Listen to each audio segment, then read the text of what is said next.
Welcome back to Crux Stationalis, the Roman Station Church network. Today, on this Friday of the second week of Lent, we find ourselves at the Basilica of San Vitale, the basilica in honor of Saints Vitalis, Valeria his wife, and their two sons, Gervase and Protase. It is an ancient church in Rome and is both a minor basilica and a titular cardinalate church. Before we head inside, don't forget to like this video, and when you are done watching, share this video with your family and friends, so more and more can experience this ancient Roman tradition.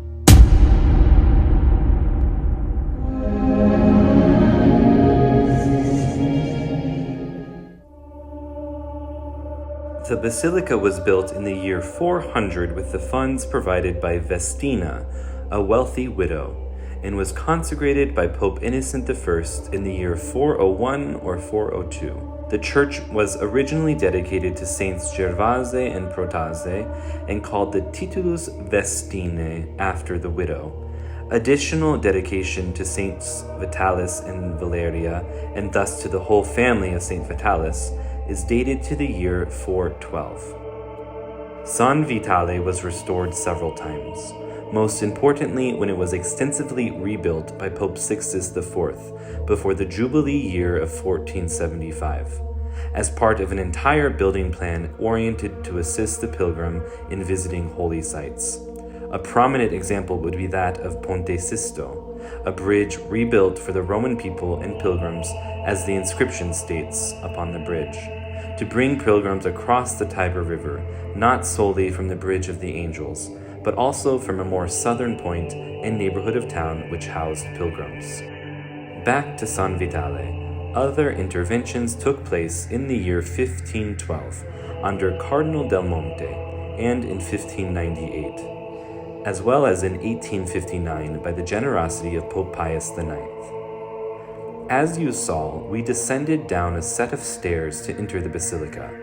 Prior to the late 19th century, not much else existed in this area.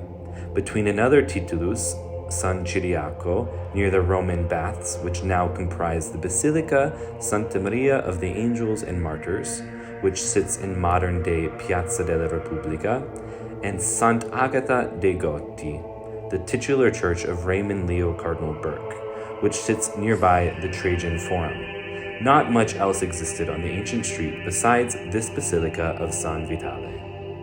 The basilica has a single nave with walls frescoed with scenes of martyrdom.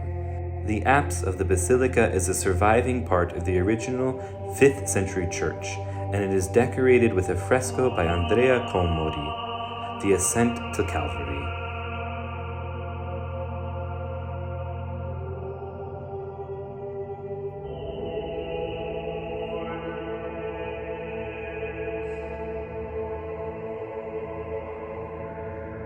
In addition to the scenes of martyrdom that we find frescoed, we also find this marbling and this Baroque perspective.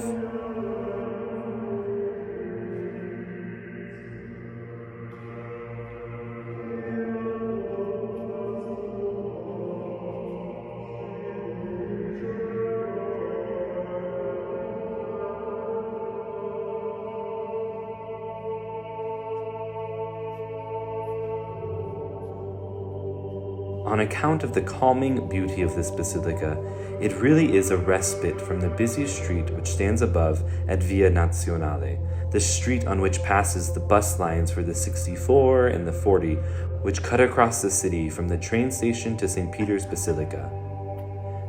The church presently remains open all day with a continuous orarium, a place certainly to stop in to visit our Lord in quiet and to be inspired by the scenes of martyrdom. As stated many times before here at Crux Stationalis, this is the origin of the Lenten Roman Station Church itinerary. The local Church of Rome journeys from one tomb to another tomb, one relic of this saint martyr to another relic of another saint martyr. Heroic witnesses of the early church, these saints who were situated in the glorious empire of Rome and yet did not waver in their faith to Christ. And as just one example, here we have the juxtaposition of the world which fades away The Colosseum stands in ruins in the background, and Saint Ignatius of Antioch gives his life for Christ.